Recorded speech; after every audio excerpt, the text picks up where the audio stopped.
Buenas jornadas, ¿cómo están? ¿Cómo les va? En Venezuela este martes se cumplen 7 años de gobierno del presidente Nicolás Maduro. Preguntamos, ¿disciplina y combate para lograr paz social? ¿Esa es la fórmula? ¿Cómo andamos con las opiniones? Vamos a empezar a cruzarlas allí. Red social Twitter, ya está puesta nuestra pregunta. Y en Colombia, la Defensoría del Pueblo exigió a la justicia acelerar procesos a los privados de libertad, a los presos. ¿Por qué? Porque tienen evidencia de que están en riesgo de contagio por COVID-19.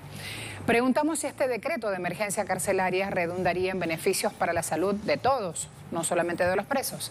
Así entonces también ese es un debate que hoy vamos a abrir en nuestra agenda. Tenemos presencia en Twitter y en Instagram. Súmese, cada vez somos más.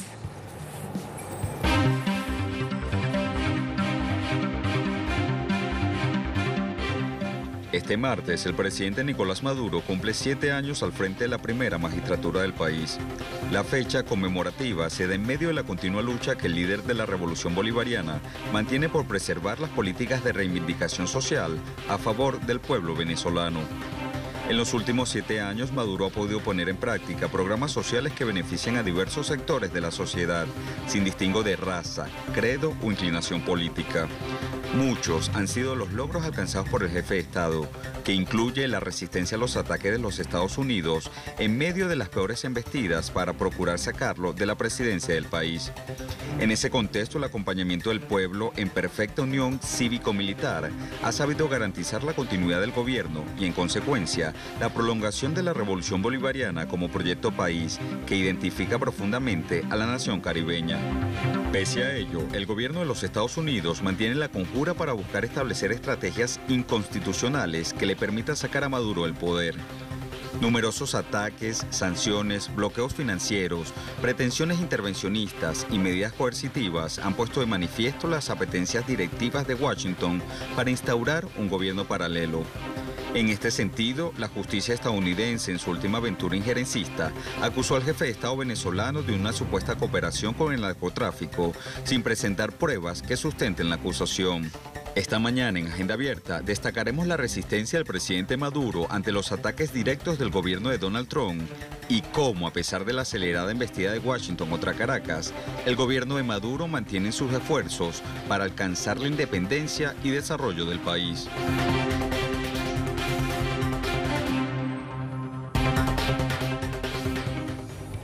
Nuestra casa periodística muestra a Nicolás Maduro 7 años batallando junto al pueblo venezolano. En 7 años al frente de la Revolución Bolivariana, el presidente Maduro enfrenta ataques directos desde Estados Unidos, lanzados contra la economía, contra la soberanía del país, contra el pueblo. El mandatario fue presidente interino de Venezuela tras el fallecimiento del comandante Hugo Chávez, el 5 de marzo del 2013. Inmediatamente el 14 de abril de ese año se hicieron elecciones, ganó con más del 60% de los votos y allí van a tener en Telesur varios puntos claves desarrollados por el presidente Maduro en clave gestión de gobierno, haciendo frente a las adversidades. Desde aquí se fortalece la democracia, se garantiza la paz, se enfrentan estas sanciones y el bloqueo financiero que aplica Estados Unidos. Allí algunos de los puntos, entonces, yo lo voy contando de manera resumida. Ustedes, si quieren, entran en nuestra página web, que está las 24 horas disponible.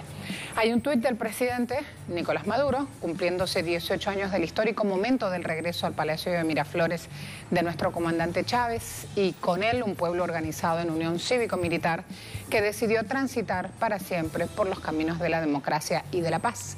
¡Viva la victoria de abril!, dice el presidente Maduro en este envío.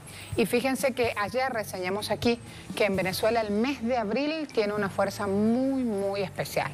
Hablar de abril es hablar de resistencia, de victoria, de continuo trajín para salir adelante. Ayer abordábamos justamente los hechos diciendo todo 11 tiene su 13. Bueno, vamos a verlo.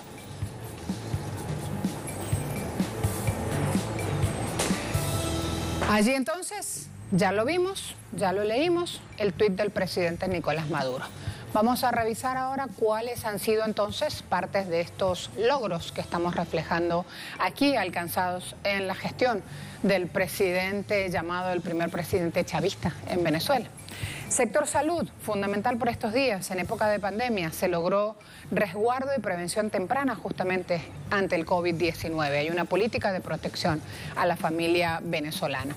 Y además de esto, también vamos a ir a ver cómo en lo político estos llamados al diálogo y a la paz a sectores de la oposición venezolana se dan de manera continua por parte del presidente Maduro, aunque tienen claro que ese espacio con la oposición tiene línea directa con el gobierno de Estados Unidos. Hay más de 200 pronunciamientos del presidente Maduro a favor de la paz y del diálogo. Justamente del otro lado se responde con boicot.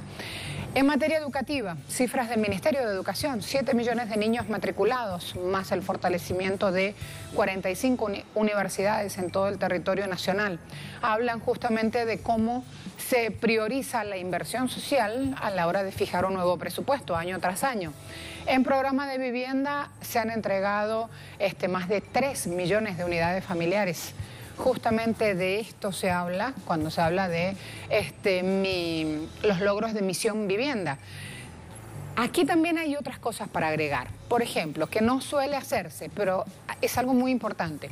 No solo se le da techo, también se da Mi Casa Bien Equipada, que es un programa de gobierno que lo que hace es proveer de cocina, de nevera, campana, el extractor de la cocina, aire acondicionado, distintos artefactos electrónicos que hacen parte justamente de todo lo necesario en el hogar. Eso también pasa. Aquí, cuando se ha dado a los damnificados por las lluvias una vivienda, se le ha dado completa, hasta con los sillones, el mueble en la sala, todo lo que necesita la familia para entrar a vivir en este concepto del buen vivir justamente socialista.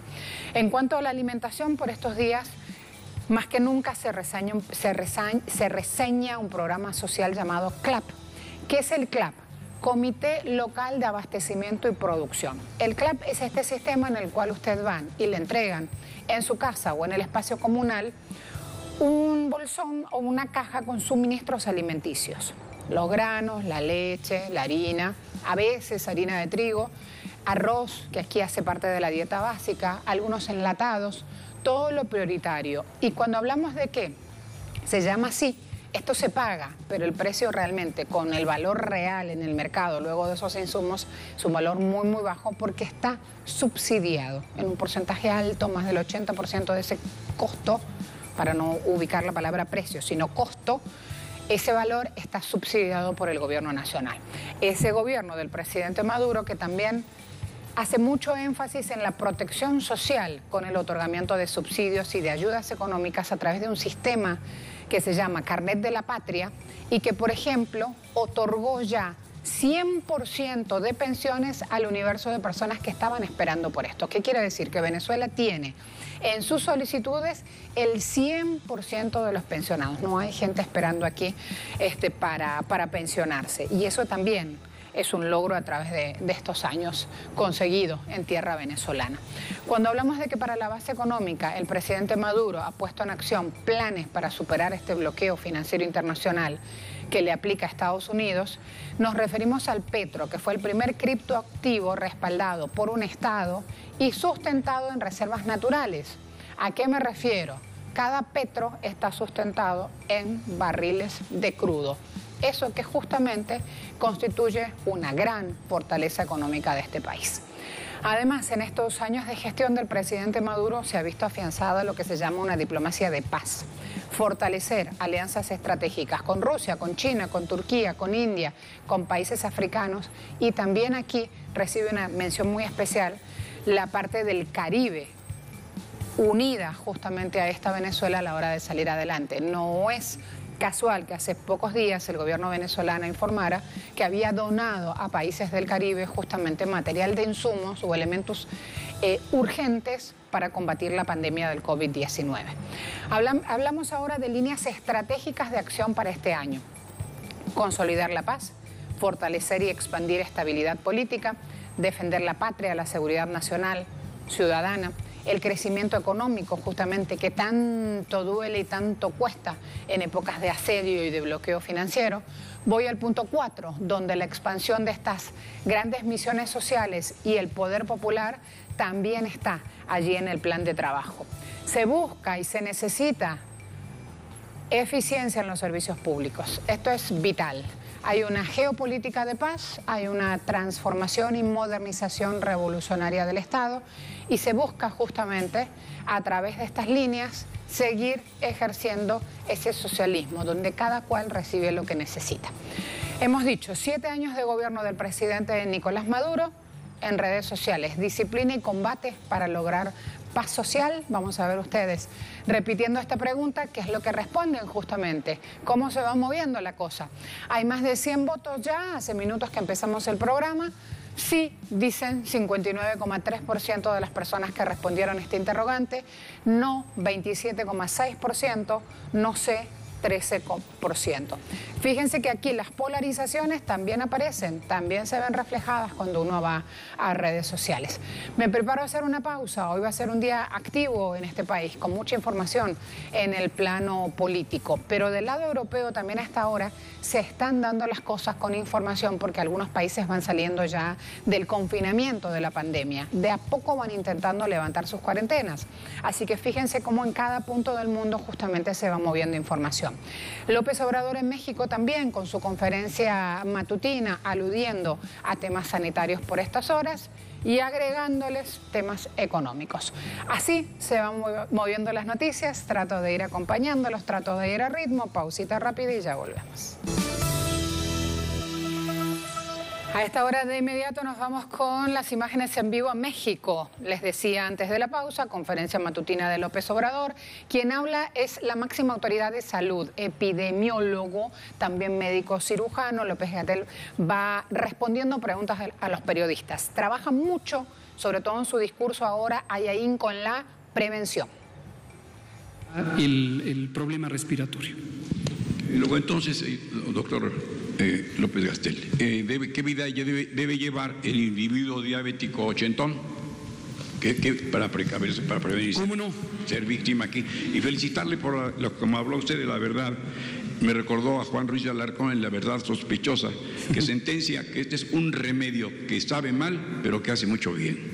Eso es La verdad sospechosa de Juan Ruiz de Alarcón. Muchas gracias. Muchas gracias. Las medidas de prevención en general son las mismas para cualquier edad, se vuelven más importantes en personas adultas mayores de 60 años, mujeres embarazadas, por favor no olvidemos a las mujeres embarazadas. Ayer presentamos, por cierto, la guía de prevención y control de COVID en el embarazo, parto, puerperio y para los recién nacidos, pero las medidas de higiene generales, lavarse las manos repetidamente, si se está con síntomas, abstenerse de estar en contacto con otros, cubrir el estornudo cuando se produce con el ángulo del codo y en general guardar la sana distancia. Por favor, usted, Carlos, y de este lado. Perfecto, vamos a darle el paso y luego a una mujer. Allá, usted, con el currículum. Gracias, muy buenos días. Carlos Pozos, del Hormón Oficial. Buenos días, señor presidente de México. Buenos días a todo el equipo. Yo quisiera preguntarle qué avances se tiene respecto a la construcción de los 50,000 respiradores o ventiladores que encargó el señor presidente al CONACYT. Entiendo que este diseño de estos nuevos ventiladores están basados en el PVC manual resucitador Ambubaj, y entiendo que es de manera mecánica para no tener una intubación profunda. También entiendo que la industria automotriz del Estado de México está participando. Quisiéramos saber si se puede cumplir con esta meta y también comentarles que los científicos de la Agencia Espacial de México quieren poner o colaborar con ustedes en lo que se pudiera necesitar de su conocimiento. ¿Me podría responder? Con mucho gusto. Efectivamente, el presidente encomendó a la doctora Álvarez Huilla, directora general del CONACYT, Consejo Nacional de Ciencia y Tecnología, que coordinara los esfuerzos de integración de todos aquellos científicos, ingenieras, ingenieros o compañías sociales o privadas que tuvieran alguna propuesta de construcción de ventiladores de fabricación. Descubrimos, lo cual fue interesante y estimulante, que en México hay una enorme capacidad de ciencia y tecnología. Existen centros públicos de investigación, todos estos están afiliados o coordinados por CONACYT, que tenían varias propuestas. Algunos institutos de salud, como el Instituto Nacional de Ciencias Médicas y Nutrición Salvador Subirán, tenían también un prototipo desde hace varios años, que incluso ya estaba en uso, si no clínico, por lo menos experimental, en seres vivos. El Instituto de Nutrición tiene una unidad de cirugía experimental desde hace muchos años. Y también había instituciones académicas como la Universidad Nacional, como el Instituto Politécnico, o incluso privadas como el Tecnológico de Monterrey, que tenían propuestas que eran interesantes. Se estableció un grupo coordinado por CONACYT, participó también la Secretaría de Economía, directamente con la secretaria Graciela Márquez, participó la Cancillería también y desde luego la Secretaría de Salud, y reunimos a especialistas en salud, específicamente en medicina crítica, ingenieras e ingenieros, también otros que tienen contemplado capacidad para ver la visión económica. En este momento se habían identificado hasta 7 u 8 prototipos. La doctora Álvarez Huilla con el grupo técnico identificaron que no todos los prototipos eran realmente prototipos, sino eran lo que se llama maquetas, y la diferencia estriba en que los prototipos tienen una mayor cercanía con convertirse en un producto real, escalable en producción, mientras que las maquetas son una especie de prueba de concepto. Todavía no tenemos el informe más reciente del ciclo reciente, en la última semana. Parecía que había 2 prototipos prometedores y una oferta importante de varias compañías, la industria automotriz y otras, que aeronáutica también son otros de los que tienen estándares industriales muy favorables. Entonces, yo creo que próximamente tendremos el informe y podemos comunicarlo con más detalle. Mi segunda pregunta, señor presidente, subsecretario. ¿Hay rabia en los columnistas mercenarios? Dentro del periodismo mexicano también tradicional existe esa rabia. Entiendo que es válida la crítica al poder, pero quienes guardaron siempre silencio como momias, ahora tienen una campaña de desprestigio a la credibilidad y autoridad sanitaria. Mi pregunta es esta. El COVID-19 se ha convertido en punta de lanza para romper la unión de los Estados Unidos mexicanos.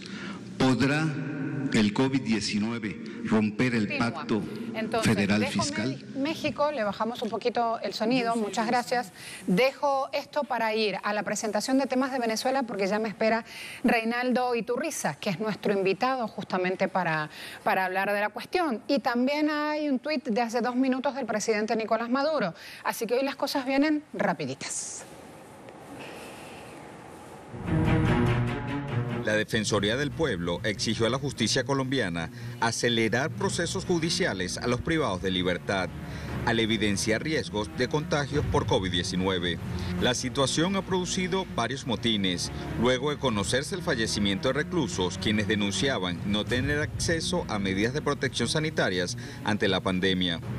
Como medida de presión, los internos se declararon en huelga de hambre y exigieron al gobierno de Iván Duque se cumpla con el decreto de excarcelación anunciado en días recientes. Además, organizaciones de derechos humanos piden a la justicia se desarrollen las audiencias suspendidas desde hace más de un mes. Familiares de los reclusos denuncian además que no cuentan con servicios necesarios para prevenir el contagio del coronavirus. Esta mañana en Agenda Abierta analizaremos la crisis carcelaria que se suma a la dramática situación sanitaria por las políticas del gobierno nacional que no benefician al pueblo colombiano en medio de la crisis de la pandemia del COVID-19.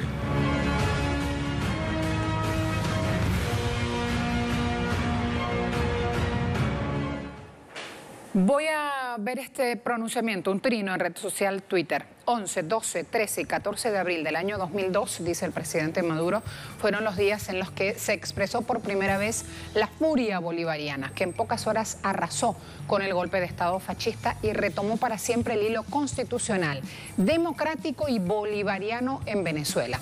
Les decía que hace pocos minutos, 8:51 hora local, ahora es 8:57 hora local, el presidente Maduro subía esta información a la red social Twitter. Me acompaña un hombre de vasta trayectoria en lo político, en el campo de la sociología. Reinaldo Iturriza está con nosotros. Es un hombre que desde la comuna justamente ha forjado y mucho lo que va pasando hoy en la realidad del venezolano. Conoce desde el punto cero todo este proceso por estar trajinándolo justamente, así que voy a ir a ver con él la información. Sumo entonces a esta hora a otro espacio de análisis. Allí me voy. Bienvenido. Buen día, Ariel. Buenos días y muy amable por su invitación. ¿Cómo está, Gracias? Muchas gracias. Y ya nuestros oyentes habrán conocido el acento colombiano de nuestro invitado. Vamos a sumar también a esta hora, Ariel, aprovechando que lo tenemos con nosotros, las precauciones y las alertas que están emitiendo organizaciones sociales y hasta la propia Defensoría del Pueblo en Colombia, porque los reos están necesitando un decreto de emergencia que hasta ahora no aparece. Queremos preguntarle también su punto sobre el tema. A ver, mira, 3 respuestas muy rápidas. Lo primero es que Colombia tiene una crisis penitenciaria y carcelaria. El hacinamiento, sumando las cárceles del país, está por encima del 50%. Hay cárceles con hacinamiento del 500%. Y en las últimas horas se conoció un contagio de una de las personas reclusas en Villavicencio.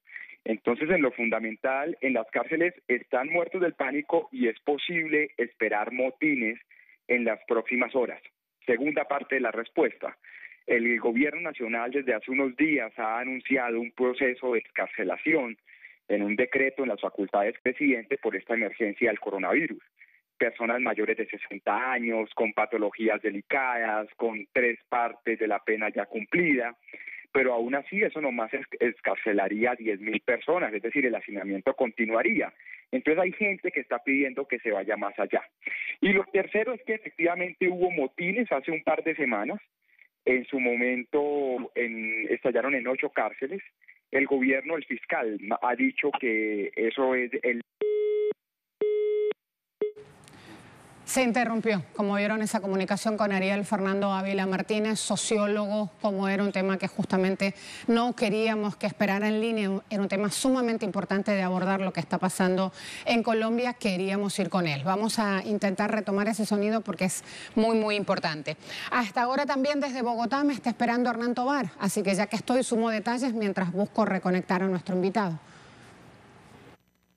Gracias y muy buenos días. Y esa agenda abierta en Colombia, una comunicación que remite la Defensoría del Pueblo al Ministerio de Justicia. Esto en relación a los decretos de excarcelación que deben entrar en vigencia lo más pronto posible. Esto por la grave situación sanitaria que hay al interior de las cárceles en el país. Recordemos que días atrás, desde semanas atrás, se vienen presentando algunas protestas de los internos en las cárceles del país. Esto por la falta de control sanitario que hay al interior de las mismas para el ingreso del COVID. Y precisamente este fin de semana ya se presentaron 2 muertos en el centro penitenciario de Villavicencio, en el departamento del Meta, y otro recluso más contagiado. Y es que ellos denuncian el hacinamiento que hay en algunos centros de reclusión. No, ni siquiera existe agua potable para poderse bañar las manos, un ejercicio tan elemental para evitar el contagio. Y precisamente ellos exigen del gobierno que haya mínimas medidas de salubridad. Denuncian que no tienen ni tapabocas ni guantes, que los que custodian estas cárceles, los guardias del IMPEC, no tienen ningún control de entrada y salida. Y precisamente, bueno, ya llegó el COVID-19 a las cárceles del país, lo que tiene muy preocupado no solo a las organizaciones de derechos humanos, sino también a los reclusos al interior, pues, de estas cárceles en el país, que viven hacinamiento y que ven un poco de descontrol al interior de los centros de reclusión por las bajas medidas sanitarias que hay. Ya se presentaron los 2 primeros muertos y los reclusos exigen que el gobierno y el Ministerio de Justicia apliquen las medidas de excarcelación necesarias para que haya un deshacinamiento de las cárceles y que estas medidas logren propagar menos el virus al interior de los centros de reclusión en el país. Gracias. Voy con Ariel Fernando Ávila Martínez, sociólogo, politólogo, abogado, que ya estaba con nosotros en línea, justamente es el actual director de la Fundación Paz y Reconciliación. Hablábamos de la necesidad mostrada desde la sociedad civil de que se ejecute un decreto justamente por el cual los presos tendrían otras condiciones y otro régimen que les permita justamente evitar el contagio del COVID-19. Ariel, ¿me escucha?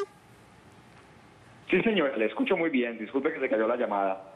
No, discúlpenos a nosotros. Allí había todo un punto de vista que usted nos estaba comentando. Quedó interrumpido, le pido por favor que continúe. El tercer punto es que en lo fundamental el gobierno, el fiscal, dijo que los motines de hace 2 semanas fueron planeados por el ELN, la guerrilla del ELN y las disidencias de las FARC. Sin embargo, si bien eso podría ser cierto, lo que dicen los especialistas es que los motines se van a seguir presentando por el hacinamiento y por esta crisis del coronavirus. En la medida que aparezca en los próximos días un contagiado más en alguna de las cárceles, esto va a estallar. Y en la vida real, o sea, esto es muy complicado lo que está pasando. Creo que pasa en toda Latinoamérica, pero el sistema carcelario y penitenciario en Colombia es un sistema corrupto, es un sistema lleno de hacinamiento, no hay agua potable.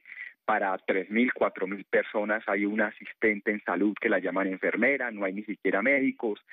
Entonces, digamos, es muy complicado la situación y lo que todo el mundo está esperando, los expertos, especialistas, es como cuándo comienza la crisis, cuándo comienzan los motines, pero prácticamente todo el mundo da por hecho que la crisis se viene y el decreto de excarcelación no va a solucionar el problema, solo va a sacar 10.000 presos y necesitamos en este momento, por lo menos necesitaríamos sacar 30.000 personas. ¿Personas es el número, Ariel? Necesitaríamos sacar más o menos 30.000 personas. El decreto únicamente sacaría 10.000 personas de la cárcel. Es decir, aún sacando la gente de las cárceles con el decreto del presidente Duque, el hacinamiento va a continuar.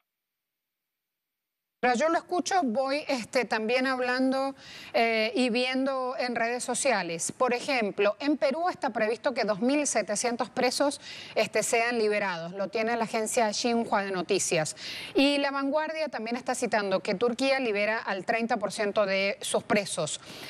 Vemos que hay todo una movida mundial hablando justamente de que si estas personas estuviesen en otras condiciones sanitarias, con otros regímenes justamente para cumplir sus penas, redundaría el beneficio en bienestar para todos. ¿Cuál es su punto de vista sobre esto? Mira, yo lo que creo es que, le respondería de 2 formas. Creo que hay que excarcelar mucha gente y creo que hay que tomar decisiones muy rápidas. La crisis que se viene va a ser muy delicada si no se hace ya. Irán, por ejemplo, liberó presos, entonces esto hay que hacerlo. Ahora, eso en todo caso no soluciona los problemas estructurales de nuestro sistema penitenciario. Es una oportunidad muy buena para corregir y comenzar una gran reforma, pero esto pues no va a solucionar todo. Pero yo sí creo que así va a ser, creo que la realidad va a presionar mucho, que van a tener que soltar miles de presos en los próximos días. Y vuelvo y repito, de confirmarse un nuevo caso en otra cárcel, estallarían rápidamente motines. Hablamos de una crisis sistémica también en el sistema carcelario. Efectivamente, nosotros tenemos un sistema muy corrupto. Las personas privadas de la libertad tienen que pagar hasta por el colchón donde duerme dentro de la cárcel. Tenemos un sistema, además de corrupto, con hacinamiento, además de hacinamiento con problemas de agua potable y además con los mínimos asistencias para una persona en temas de salud o educación o resocialización. Entonces es un sistema colapsado en todo el sentido de la palabra, y ahí, vuelvo y repito, no hay soluciones milagrosas, porque este problema viene de hace décadas. O sea, esto ha sido poco a poco que se ha ido metiendo poco a poco, y pues solucionarlo en cosa de 2 o 3 semanas por la crisis del coronavirus es prácticamente imposible. Se entiende. Allí entonces nuestra pregunta en Twitter también. Despido a nuestro invitado. Muchas gracias, Ariel. A ustedes, muy amables, muchísimas gracias. Gracias nuevamente. La Defensoría del Pueblo de Colombia exigió a la justicia acelerar procesos a los privados de libertad al evidenciar riesgos de contagios por COVID-19. Preguntamos si el decreto de emergencia carcelaria redundaría en beneficios para la salud de todos. Sí, responden 48,6%, no 31,4% y no sé 20%. Allí tienen entonces algunos de los puntos abordados. Lo vamos haciendo a medida que se van dando los hechos en nuestra región latinoamericana, y también vamos a ver cómo es tiempo de hablar justamente de otras cuestiones económicas.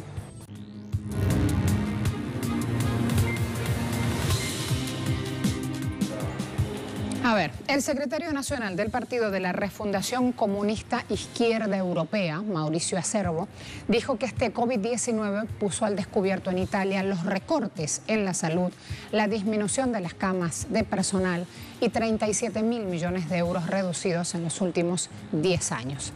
Allí la base del problema. Y este hombre ha hablado muy claro.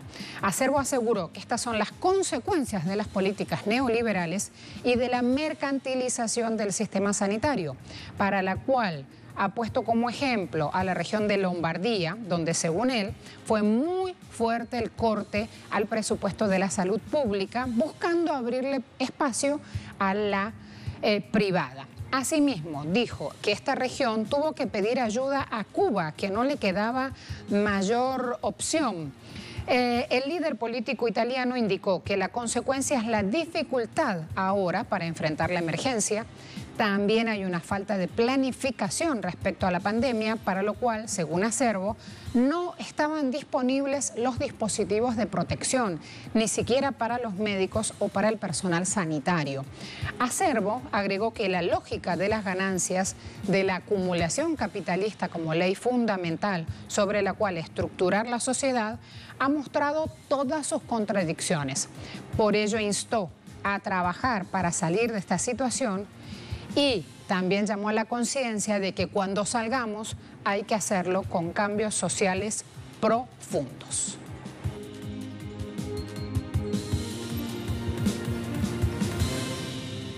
En Dhaka, la capital de Bangladesh, miles de trabajadores de la industria textil protestaron exigiendo salarios impagos porque han visto cancelados los pedidos por la pandemia justamente. La policía local informó de esto. Los manifestantes rompieron la orden de cuarentena, de confinamiento que había puesto el gobierno desde el pasado 26 de marzo. Dijeron que tuvieron que hacerlo para salir a exigir sus derechos laborales. Desde que comenzó la cuarentena se cerraron la mayoría de estas fábricas textiles, que son las que abastecen de productos textiles el mundo. La venta de prendas de vestir fabricadas para esas grandes marcas occidentales, caso Zara, caso tantas prendas que uno va y las compra pensando que se producen en países de origen y no se hacen en Bangladesh, esas ventas representan el 84% de las exportaciones de 40.000 millones de dólares de este país. Bangladesh es el segundo mayor fabricante de ropa después de China, hablamos de nivel global, con 35.000 millones de dólares en exportaciones al año. Les propongo también venir rapidito a Honduras, porque el Ministerio de Trabajo alertó 450.000 trabajadores perderán sus ingresos, sus sueldos, consecuencia de la crisis económica que viven. 50.000 trabajadores ya han sido suspendidos y a partir de la próxima semana la cifra podría aumentar de manera acelerada. En el caso de la empresa privada, los ingresos de un 30% de los empleados también se verán afectados por esta emergencia sanitaria. El titular de la cartera de trabajo, Carlos Madero, dijo que un número significativo de empresas no van a sobrevivir a esta coyuntura. ¿Qué quiere decir? Que esas empresas van a quebrar. En Honduras, las únicas empresas que están operando son las 12 plantas que se dedican a elaborar medicamentos y hasta ellos han tenido su plantilla reducida. Quiero, entre tantas cuestiones, también mostrarles esto que está pasando. Hay niños viendo nuestra pantalla, los valoro de manera muy especial. Niños en cuarentena, para quienes somos mamás sabemos lo que significa, para los papás también, por supuesto. A esta hora, Hispan TV ha puesto este video de un niño iraní que le dedica un mensaje especial y una chilena espectacular a Lionel Messi. Así que vamos a ver, ha logrado respuesta de Messi y quiero ir a mostrarles también este videíto. Así, entre las malas y las buenas, elegimos quedarnos a esta hora, respirar y ver una de las buenas. Hello, Lionel Messi, I love you. Hello.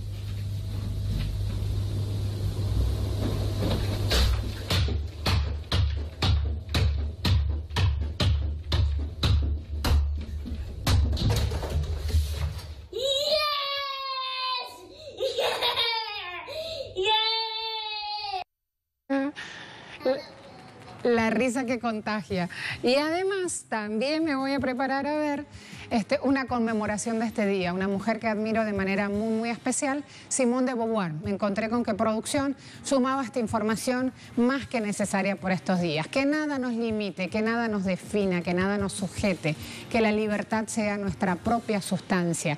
Una de las figuras más reconocidas de la lucha por la igualdad de la mujer en el siglo XX. Simone de Beauvoir, cara de la rebelión feminista, está citada aquí justamente por este usuario en Twitter, Liderland. Que nada nos limite, pensémoslo así justamente para prepararnos ahora y seguir adelante. Pausa rápida, aquí los espero.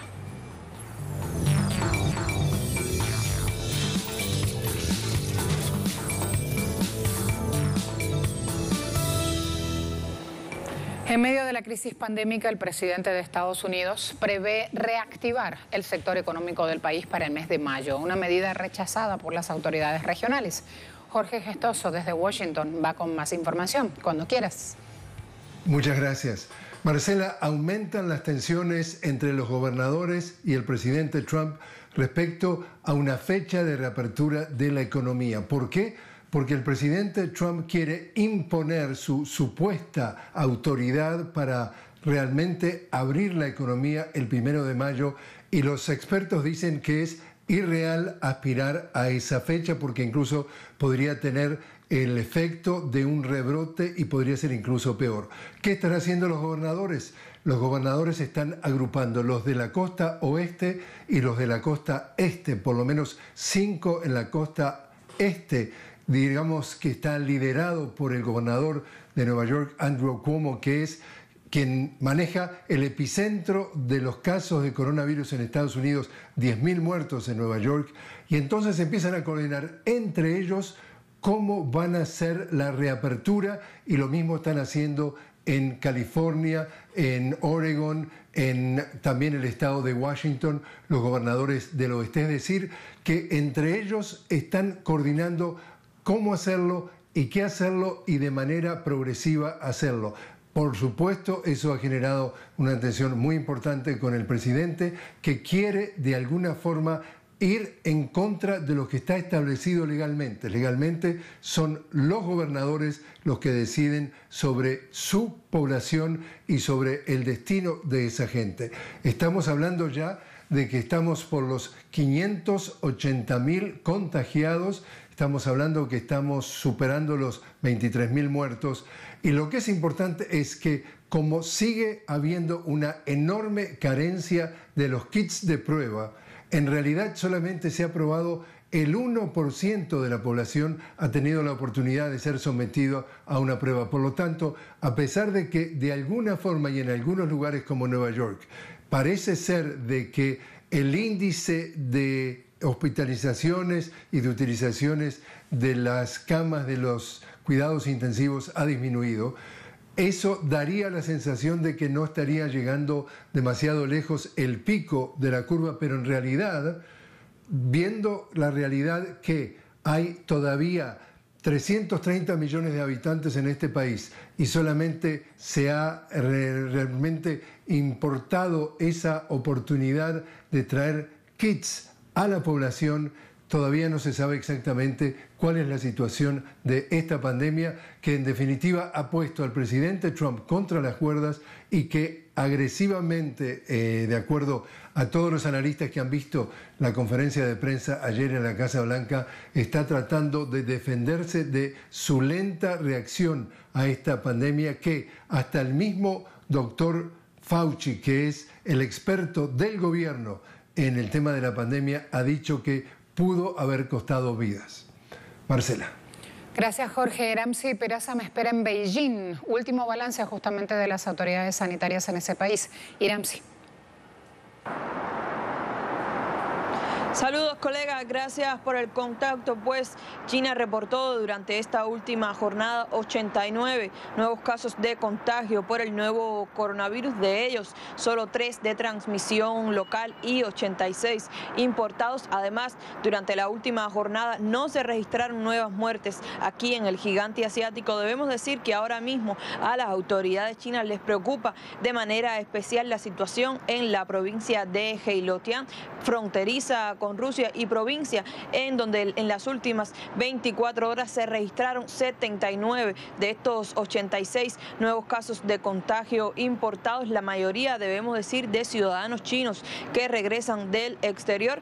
Pues esta región fronteriza con Rusia en el norte de China se ha convertido ahora en el principal foco de esta epidemia aquí en el gigante asiático. Pues, por ejemplo, tan solo en la provincia de Heilongjiang se contabilizan hasta la actualidad 326 casos de contagio importados, que son gran parte de los más de 1.100 casos de contagio importados que registra China hoy. Esta situación ha obligado a las autoridades del gigante asiático a reforzar allí las medidas de prevención y control. Ya se han cerrado las fronteras terrestres con Rusia al paso de las personas. Las autoridades de China están elevando las medidas de control y de seguridad. Se han enviado allí equipos médicos de todo el país. Se construirá un hospital especial y, como decíamos, se refuerzan todas las medidas de control y de seguridad ante lo complicada que se ha vuelto la situación allí. Sin embargo, China no baja los brazos, y si bien el resto del país mantiene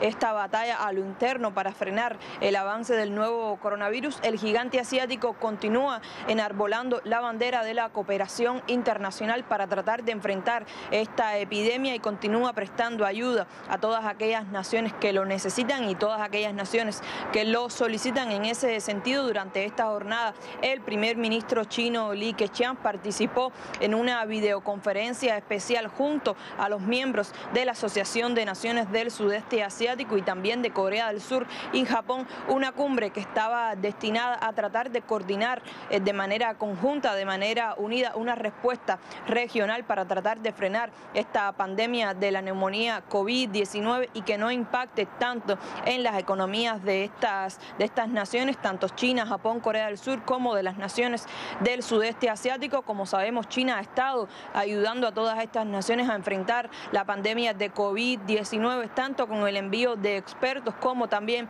suministros y otros productos necesarios para afrontar esta situación. Pues hasta aquí toda la información. Nosotros, por supuesto, seguiremos al tanto de todos los detalles. Muchas gracias. Me esperan en Rusia, Lisandra López, y me esperan también en España, Edu Marín. Gracias, equipos de trabajo, por lograr la conexión a esta hora. ¿Cómo están? Voy con Edu y la actualidad justamente en suelo español. Ayer fue un día muy fructífero en cuanto a noticias y hay como un halo de esperanza en las autoridades de revertir pronto estos daños que deja el COVID-19, Edu. Sí, Marcela, las cifras que ha ofrecido hoy el Ministerio de Sanidad pues sigue la tendencia de los últimos días, algo esperanzador. Hablan de 3.045 nuevos casos frente a los 3.400 de hace 24 horas. Eso sí, hay un leve repunte en las muertes, a 567 fallecidos frente a los 517 de hace un día, pero el Ministerio de Sanidad insiste en que esto es consecuencia de lo que en España se conoce como el efecto martes, y es que los martes siempre hay un leve repunte de los fallecidos porque hay un retraso en la comunicación de los fallecidos del fin de semana. En total hacen 172.541 casos del nuevo coronavirus en España, más de 18.000 fallecidos, y la cifra esperanzadora también es que hay más de 67.000 recuperados. Hacen de España estos datos el segundo en número de contagios después de Estados Unidos y el tercero en muertes después de también Estados Unidos y de Italia. Y hoy los representantes del Ministerio de Sanidad, de la rueda de prensa diaria que hacen, han insistido en que estamos en una muy buena dirección en la evolución del descenso de casos, pero que todavía hay que estar alerta, que el estado de alarma continuará hasta el 26 de abril en España y hoy se confirma, es el segundo día después de la vuelta al trabajo de los sectores no esenciales. Hoy lo han hecho también las comunidades autónomas en las que ayer era festivo. Lisandra, ayer el presidente Vladimir Putin dio declaraciones que han sido muy reflejadas desde el lado latinoamericano, por decirlo así, refiriéndose justamente a que no sabe cuál es el tiempo que van a necesitar para seguir con este confinamiento y con estas restricciones, pero sí ha dado mucha tranquilidad también al decir estamos viendo sobre la marcha y estamos trabajando ya un nuevo espacio donde no tendríamos tantos obstáculos para lograr un fármaco adecuado. No quiero hablar de vacuna por todo lo que implica justamente levantar falsas expectativas. Así entonces las cosas con estos anuncios del sector de la salud, quiero preguntarte el hoy en Rusia, qué es lo que están abordando los medios de comunicación, las repercusiones justamente a esas palabras del máximo mandatario ruso. Sí, Marcela, muchísimas gracias. Un gusto también saludarte a esta hora. Mira, efectivamente ya durante 3 jornadas consecutivas este país ha registrado un número de casos superior a los 2.000 casos de contagio por día. En esta última jornada la cifra estuvo bien cercana a los 3.000 casos, ya son más de 21.000 en total en todas las regiones del país y el presidente Vladimir Putin ha estado dando un seguimiento constante y ha estado haciendo reuniones por sistemas de videoconferencias con las principales autoridades del país y también con los gobernadores de las regiones que más casos presentan. Es Moscú la región que acumula el mayor número de casos, más de 16.000 de casos de este total de contagios y precisamente en este sentido dio muchísimas indicaciones y llamó también a ser muy severos contra los gobernadores que no han velado porque se cumplan de manera estricta todas las indicaciones que ha dado el gobierno.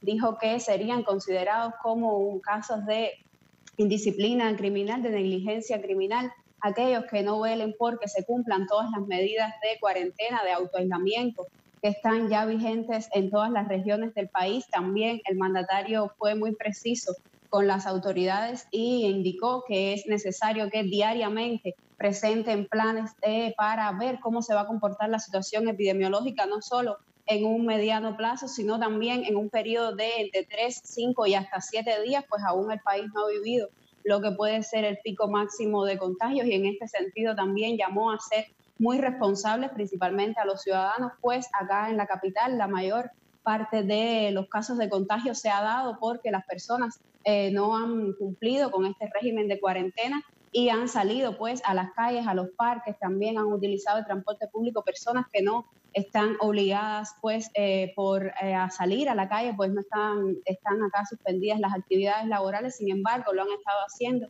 y también en este sentido el alcalde de Moscú pues ha llamado a las autoridades policiales a aplicar multas y también a verificar un sistema de pases digitales que se otorgaron a las personas que están autorizadas, son las únicas que están autorizadas a moverse por la ciudad, pues para hacer precisamente estos movimientos y utilizar el transporte público, pues será necesario que presenten todo este sistema de pases digitales y por tanto ahora mismo las autoridades están todos los días realizando reuniones y también dictando nuevas. Muchas gracias a ambos. Edu, Lisandra, hasta la próxima. Nos vamos a despedir. El alma llanera va a esta hora retosando también en nuestra pantalla. Con los buenos días, así dice Ernesto Villegas, uno de los ministros que hace parte justamente del gabinete de trabajo del presidente Maduro. Hasta luego.